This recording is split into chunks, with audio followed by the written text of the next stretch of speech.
Walsh method में भाई we have a Walsh method, and I told you that this method we use for quadratic programming problems. And this algorithm I explained in the problem itself.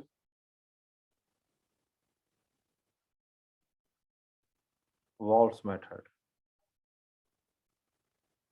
for quadratic programming problem. So we were doing one problem. Problem में लिख दे रहा हूँ एक बार बस. Max of z is equal to minus 2x1 square minus 2x1 x2 minus 2x2 square, subject to the constants x1 plus 2x2 less than equal to 2 and x1 x2 greater than equal to 0. Okay, so I have done already this problem, half problem, in my last lecture, and I have shared the slide also. लेकिन somebody, they were not present there, तो थोड़ा सा मैं fast forward में बता दे रहा हूँ क्या किया था हमने. तो एज आई टोल्ड यू कि ये जो टू आपके नॉन नेगेटिव कॉन्स्टेंट्स हैं जो फिजिबल कंडीशंस हैं, इसको भी हम एज ए कंडीशन कंसीडर करते हैं यहाँ पे, है ना. तो इस प्रॉब्लम को हम स्टैंडर्ड फॉर्म में लिखेंगे.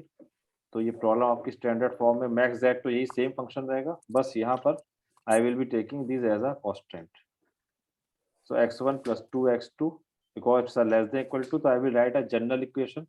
General equation I will convert it into equality. So this is equal to 2, and x1 को I will write minus x1 plus r1 square is equal to 0 and minus x2 plus r2 square is equal to 0. इन्हें हमें as a constant consider किया है. So now it is a general form, standard form, sorry, है ना. Standard form में equality आ गई. Then we will be having Lagrange multiplier function for KKT for necessary conditions. So necessary conditions के लिए I constructed Lagrange's function. So it was x1 x2 and these all are variables. So s1 lambda1 mu1 mu2, these three are Lagrange multiplier because three constants are there, and r1 r2. ये हमने एक function construct किया था by taking this f of x minus lambda1 first constant, अगर ये h1 है, minus mu1 this is second constant, minus mu2 third constant, है ना. ये Lagrange multiplier होता है आपका. fx का मतलब this is your fx. okay, now for the necessary condition हमने क्या करा था, we will solving del l over del x1 is equal to 0, del l over del x2 is equal to 0, del l over del lambda is equal to lambda लिया था हमने और lambda 1 लिखा था, lambda 1 लिखा था, ठीक है, lambda 1. ठीक है, चलिए. And del l over del mu1 is equal s1 ले रहे हैं, चलो s1 रह गया यहाँ पे, 1 2 3 4 8 है टोटल, है ना. Then del l over del mu1 is equal to 0, del l over del mu2 is equal to 0, del l over del r1 is equal to 0, del l over del r2 is equal to 0. ठीक है, ये 8 equations बनेंगे आपके.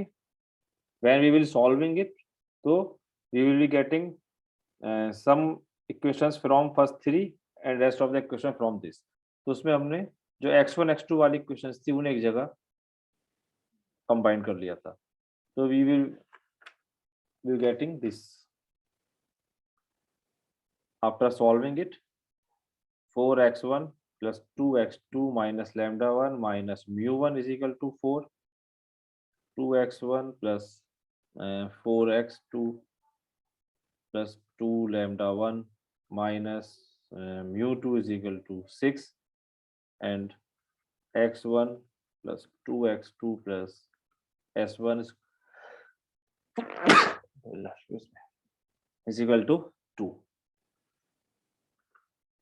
ये question 3 जो जिसमें x1 x2 involve है, इसे अब नेक्स्ट 1 अलग कर लिया था सेपरेट 3 इक्वेशंस को.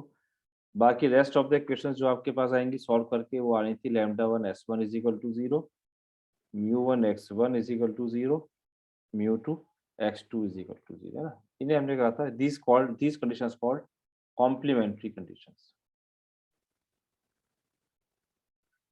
complementary conditions. इस तो ये सेकंड टू पार्ट्स में I have divided in all the equation in two sets. One set is this, which is carrying x1 x2, and second set which is carrying lambda mu x1 x2 and so on, है ना? So now next step what? कि I will solve this thing by simplex method. हमें इसका solution निकालना, optimum solution. So this, for this first set I will consider by artificial method because I need a initial basic feasible solution, and here because this is minus minus, so I don't have a identity matrix. So I will solve it by two phase method, artificial variable method. So for this first I can write the first becomes by introducing artificial variables, max of z is equal to minus a1 minus a2, क्योंकि हमें two artificial variable use करने पड़ेंगे यहाँ पे, and this equation will become now minus lambda 1 minus mu 1 plus a1 is equal to 4 and 2x1 plus 4x2 plus 2 lambda 1 minus mu 2 plus a2 is equal to 6 and x1 plus 2x2 plus, यहाँ पर s1 square का coefficient 1 है, तो इसे हम as a identity matrix का column use कर सकते हैं, इट इज 2, है ना? So your initial basic feasible solution was coming a1 is 4, a2 is 6 and s1 square या s1 अगर मैं एज ए सिंपल लिख दूं 2, है ना, just to represent as a simple. Now I will construct your table. यहाँ तक तो क्लियर है भाई एवरीवन? ठीक है भैया, चलो आगे से अब इसके हम करेंगे. तो now I will construct a simplex table for this. तो let us construct your simplex table. Variables यहाँ पे ज्यादा है थोड़े से, तो I am taking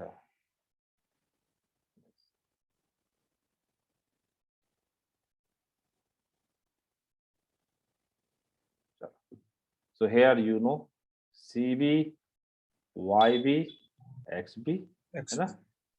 And you here you will write all your variables, x1, x2, lambda 1, u1, mu2, s1, a1, a2, है ना? और यहाँ पर आएगा minimum ratio which will give you the leaving variable. Simplex table है जो आप कर चुके हैं ऑलरेडी. अब ऑब्जेक्टिव फंक्शन आपका यहाँ पर कौन सा था? This is your objective function. तो ओनली a1 a2 के कोएफिशिएंट -1 -1 है, बाकी सब rest of these are 0, -1 -1. YB your basic variables, you got a1, a2, s1, 4, 6, 2, and CB is -1 -1 0. ये आपका कोएफिशिएंट मैट्रिक्स पूरी, दिस कोएफिशिएंट मैट्रिक्स 4 2 इनके कोएफिशिएंट्स. तो 4 2 1 -1 0 0 1 0 1 0 2 2 0 -1 0 और 1 2 1 2 0 0 0 2 0 0 और 1 0 1 आएगा ना. ये पूरी आइडेंटिटी मैट्रिक्स आपकी है, ये पूरी आइडेंटिटी मैट्रिक्स है, देखो ना 1. Now I will find as usual my delta J. Delta J हम यहाँ पर निकालते हैं. तो आपको मालूम है डेल्टा जे क्या होता था? CB XJ माइनस CJ, है ना? तो A1 A2 S1 के करस्पॉन्डिंग टू 0 आएगा. We know corresponding to basic variables they will be always 0. अब CB XJ क्या करते थे? CB की इंटू करनी है इसमें, तो -4 CB XJ -4 -2 -6, है ना, ये 0 है, एंड माइनस दिस, तो क्या आएगा ये -6. CB याद है ये -1 -1 0, इसकी इंटू करनी है 4 to 1 में, और माइनस CJ का मतलब यहाँ पे 1 है तो 1, क्या आएगा ये -6. सिमिलरली -6 -3 1 1, ये हम निकाल लेंगे इजीली.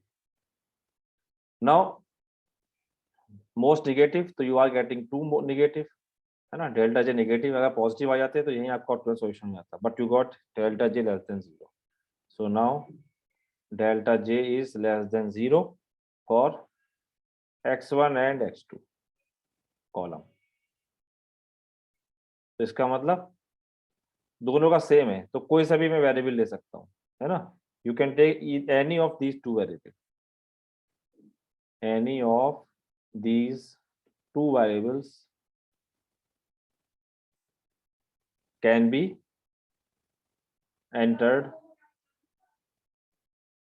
into the basis, कोई भी बेसिस में एंटर कर सकते हैं, है ना। नाउ अब देखो यहाँ पर एंटर करने में हमें एक चीज का ध्यान रखना है, ये जो कॉम्प्लीमेंट्री कंडीशंस थी ना, इनका ध्यान रखना है। देखो जैसे इसमें μ1 x1 इज 0 है, तो μ1 x1 का 0 का मतलब क्या हुआ कि इनमें से कोई एटलीस्ट या तो μ1 0 हो या x1 0 हो। हमेशा कोई भी ऐसी कंडीशन नहीं लेनी है कि जिसमें μ1 नॉट 0 हो जाए या x1 नॉट 0 हो जाए, ऐसा हमें कभी नहीं लेना है, ये हमें ध्यान रखना है। उसके लिए क्या हुआ, आपको एक बात मालूम है कि सिंपलेक्स टेबल में जो बेसिक वेरिएबल्स होते हैं यहाँ पर, है ना, उनके कोएफिशिएंट क्या होते हैं, नॉन जीरो, और जो यहाँ पर नहीं है नॉन बेसिक, उनके क्या होते हैं, जीरो। तो कभी भी यहाँ पर इसके अंदर एक साथ μ1 x1 नहीं आ सकता और μ2 x2 नहीं आएगा, क्योंकि अगर μ1 x1 एक साथ आ गए तो क्या होगा, μ1 6 x1 6 x1 2, है ना। तो μ1 x1 can not come simultaneously here, similarly μ2 x2 can not come simultaneously here, and similarly λ1 s1 can not come simultaneously in basic variables. तो ये कभी भी साथ में बेसिक वेरिएबल्स नहीं बन सकते, क्योंकि अगर साथ में बन गए तो क्या होगा, both will become non zero, तो जो आपकी ये कॉम्प्लीमेंट्री कंडीशन थी ये डिस्कार्ड हो जाएगी, है ना। ये इसका हमें यहाँ ध्यान रखना है, keep in mind. Is it clear, है ना। Yes. हाँ, तो यू कैन राइट के hair μ1 and x1 cannot be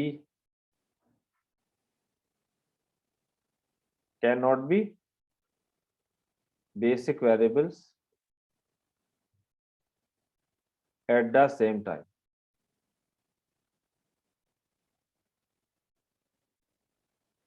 because in that condition क्या होगा, μ1 x1 will be not zero, है ना, which discards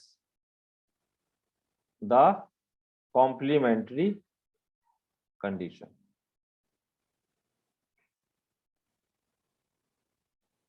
And similarly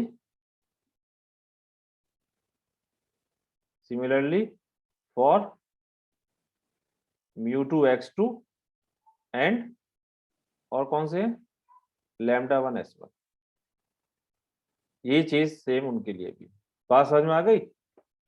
अब जैसे यहाँ पर था, देखिए यहाँ पर अगर सपोज करो कि आपके पास, मैं देख रहा हूँ यहाँ पर μ1 नहीं है, देखिए, है ना। तो अगर μ1 नहीं है तो इसका मतलब क्या हुआ, μ1 0 है। तो अगर μ1 0 है तो I can take x1 here, x1 को मैं क्या ले सकता हूँ, एंटरिंग वेरिएबल ले सकता हूँ, है ना, क्योंकि μ1 is already 0, μ1 is not here. तो μ1 0 है तो अगर x1 एंटर हो गया तब भी प्रोडक्ट क्या रहेगा, हमेशा 0। बल्कि moreover μ2 is also not there, तो अगर μ2 भी नहीं है तो मैं x2 को भी ले सकता हूँ यहाँ पे, क्योंकि स्टिल अगर x2 will be entering here, μ2 x2 will be 0, since μ1 and μ2 both are not there. अगर यहाँ पर μ2 होता तो सिर्फ मेरे पास एक ही चॉइस होती x1 की, लेकिन because μ1 μ2 is not here in yb, तो I can take either x1 और x2। Is it clear? Yes, sir. हाँ, सिंस μ1 एंड μ2, है ना, they are not in the basis, and hence bracket लिख दे रहा हूँ, एंड हेंस μ1 भी 0 होगा एंड μ2 भी 0, so we can take either x1 or x2 as a basic variable, कोई प्रॉब्लम नहीं है। तो मैंने सपोज करो x1 को ही ले लिया, तो अगर x1 को लिया हमने तो x1 is entering. Now I will take the minimum ratio. Minimum ratio क्या होगा बताइए, देखिए 4/4 1 6/2 3 and 2/1 2, तो minimum is this, so this is what, leaving, ये तो होता था, this is entering, तो what is the key element, 4 is the More. की एलिमेंट। तो क्या करना होता है, इसको डिवाइड करके क्या रखना होता है, बनाना वन वन बनाना बनाना होता है। हाँ, है ना। तो ये what I am taking, we take, मैं लिख दे रहा हूँ, we take x1 as entering variable. यहाँ पर आप ये भी ले सकते थे, तो उस केस में आपके पास 2 आ जाता, मैंने ये ले लिया, ठीक है। तो हमने यहाँ पर 4 इज द की एलिमेंट। अब आपको मालूम है I will divide this by 4, तो a1 रिप्लेस हो जाएगा, x1 will come in place of a1। तो आई will construct this second table. ये तो आपकी फर्स्ट टेबल थी, तो second table I will construct directly. So I got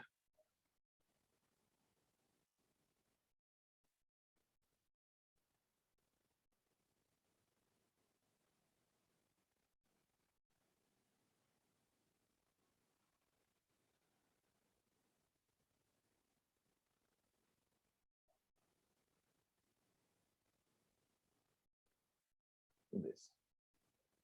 चलो, सो फर्स्ट इज CB,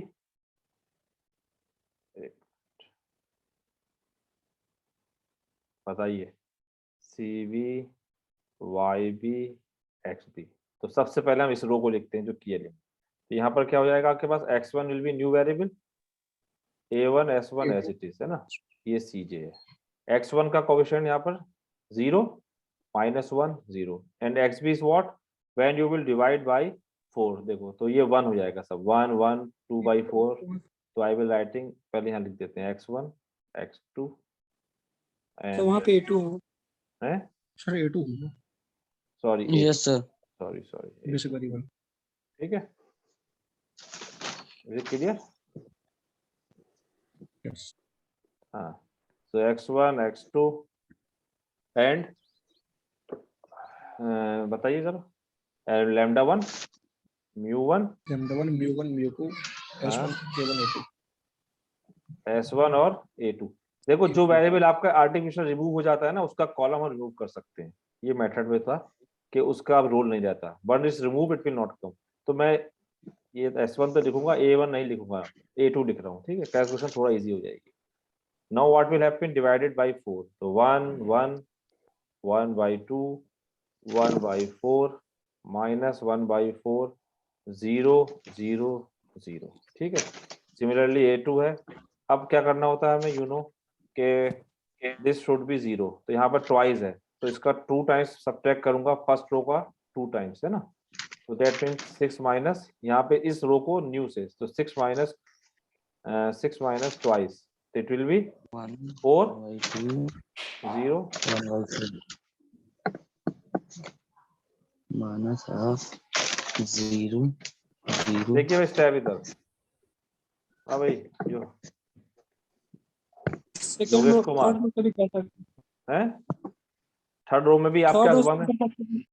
तो 1 है तो डायरेक्ट 1 माइनस कर सकते हैं इसमें, तो है ना, 1 माइनस दिस फर्स्ट, तो it will be coming 1 0 3 by 2 minus 1 by 4 1 by 4 0 1 0, है ना। ये सेम प्रोसेस जो हम सिंप्लेक्स टेबल में we have done several times, तो इसलिए मैंने डायरेक्ट लिख दिया। बस ये 1 होना चाहिए, इसके करस्पॉन्डिंग पूरा कॉलम 0, ताकि ये आइडेंटिटी मैट्रिक्स का कॉलम बन जाए। Now again I will find, और CJ क्या था, 0 0 0 0 0 0 -1। Now again I will find delta J, CB क्या होता है, CB XJ minus CJ। x2 plus h। चलो, तो अब ये x1 है तो ये 0 होगा, A2 के करस्पॉन्डिंग 0 एंड S1 के करस्पॉन्डिंग, ये हम फाइंड कर सकते हैं। देखिए 0 इंटू दिस -3 -0 कितना आएगा, ये -3 -3/2 -1/2, अगेन माइनस दिस कमिंग, तो it is the most negative, यहाँ पर एक ही मिल रहा। अब फिर वही case I will see again the case कि can I enter x2 here, x2 को मैं ले सकता हूँ क्या, Yes, sir. Because Yes. μ2 is not available, है ना, तो आई कैन टेक x2, वही रीजन है, since μ2 is not in the basis, x2 can enter the basis, तो x2 will become a new variable. यहाँ पर अगर μ2 होता तो फिर मैं -3 से नेक्स्ट मोस्ट नेगेटिव जो था उसे देखता, -1.5 को, है ना। अगर ये भी होता तो इसे देखते हैं यहाँ पर। वो भी नहीं होता। हाँ ठीक है, तो हेयर इट इज इजी। अब I will find the minimum ratio same, क्योंकि हमें अब I want the leaving variable. तो मिनिमम रेशियो कितना आ गया, 1/1/2, 2, 4/3 एंड 2/3। तो 2 है ना, 1/3/2 हो जाएगा 2/3। तो it is the minimum, it is leaving. So this is your S1 की एलिमेंट। तो फिर अब मुझे 3/2 से डिवाइड करना है। Same process I will repeat again, कोई बात नहीं, चलो।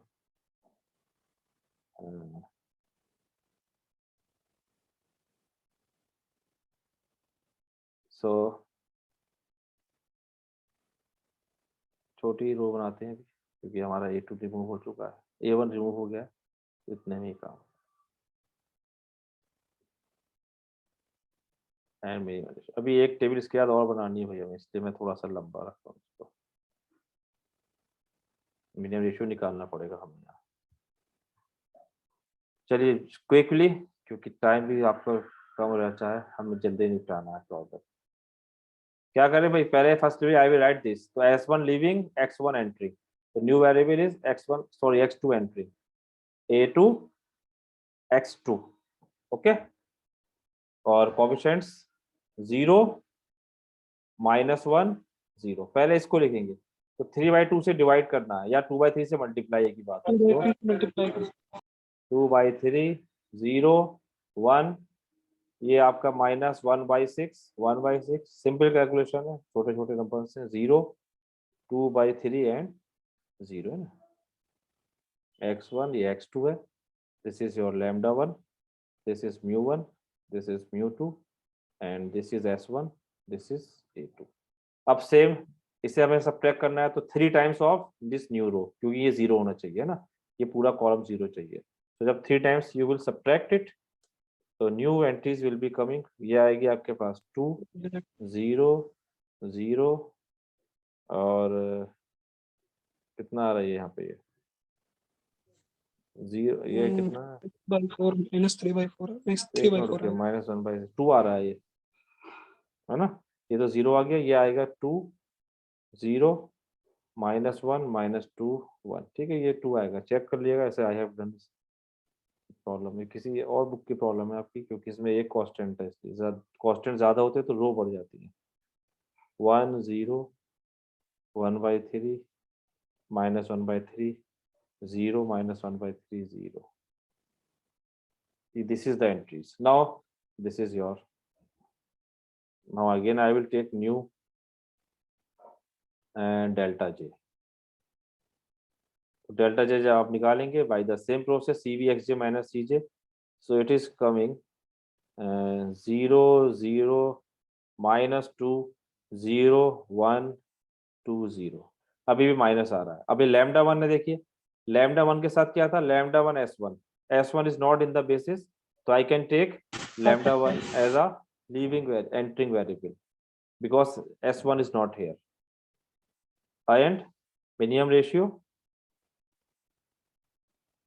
so this is so 2/3/1/3, it is 2 and 2/2, 1, और जहाँ नेगेटिव होता है उसको हम वी नॉट कंसीडर, ये नेगेटिव है। सो it is your living, this 2 is the key element. Okay, is it clear? So I Yes, can sir. take, हाँ यहाँ लिख दूंगा मैं, since S1 is not in the basis, we can take λ1 as a basis vector, basis में enter करा सकते हैं ना। ये एक लाइन लिख दी है, बस ये लास्ट टेबल है आपकी। अब इसमें आपका आंसर आ जाएगा। So here CB YB XB। तो पहले हम इसको की एलिमेंट को 2 से डिवाइड कर देंगे। A2 निकल गया आपके पास, देखिए आर्टिफिशियल वेरिएबल चला गया, λ1 आ गया। तो यू गॉट X1 λ1 और ये X2, दिस इज 0, 0, 0 और XB आपके पास। अब यहाँ पर जब हमने डिवाइड किया 2 से इसको, है ना, A2 को, तो 1, 0, 0, तो it will be 1, 0, 0, 1, 0, -1/2, -1। x1 x2 λ1 μ1 μ2 s1, है ना? क्योंकि a1 रिमूव हो गया है तो I will remove the a1 column answer. अब फिर वही सब्ट्रैक्ट करके हमें लिखना है, 0 बनाना है, तो 1/3 1 0 0 minus 1/3 1/6 0 and it will be 5/6 0 1 0 1/6 minus 1/12 and 1/2। ठीक है, ये कैलकुलेशन आप चेक कर लेंगे, ये आ जाएगी। Now I will take minus delta J.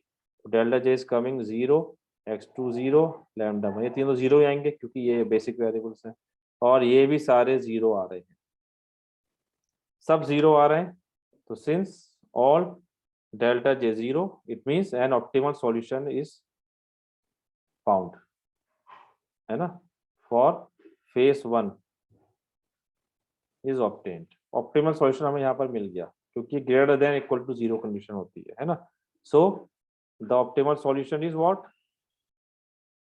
x1 is 1/3, x2 is 5/6, lambda 1 is 1 और बाकी सब क्या है, 0, μ1 μ2 s1 0, है ना। अब यहाँ फेस 1 ये क्योंकि एक ही प्रॉब्लम, ये फेस 1 ही प्रॉब्लम थी, यहाँ फेस 2 था ही नहीं, इसी को हमें सॉल्व करना था, तो यही आपकी प्रॉब्लम हो गई, यही आंसर हो जाएगा बस। thus the solution is max of z is equal to, उसमें आप वैल्यू पुट कर दिए, 4 ऑफ 1/3 प्लस 6 टाइम्स 5/6 और क्या था minus twice 1/3 whole square into 5/6 minus twice 5/6 का whole square, so it is coming 25/6। ये सॉल्व कर लेंगे ना। So this is the maximum value of this problem. So by Wolfe's method we got this is the answer. ठीक है, एक problem आपको दे रहा हूं मैं, इसे आप ट्राई करेंगे अपने आप।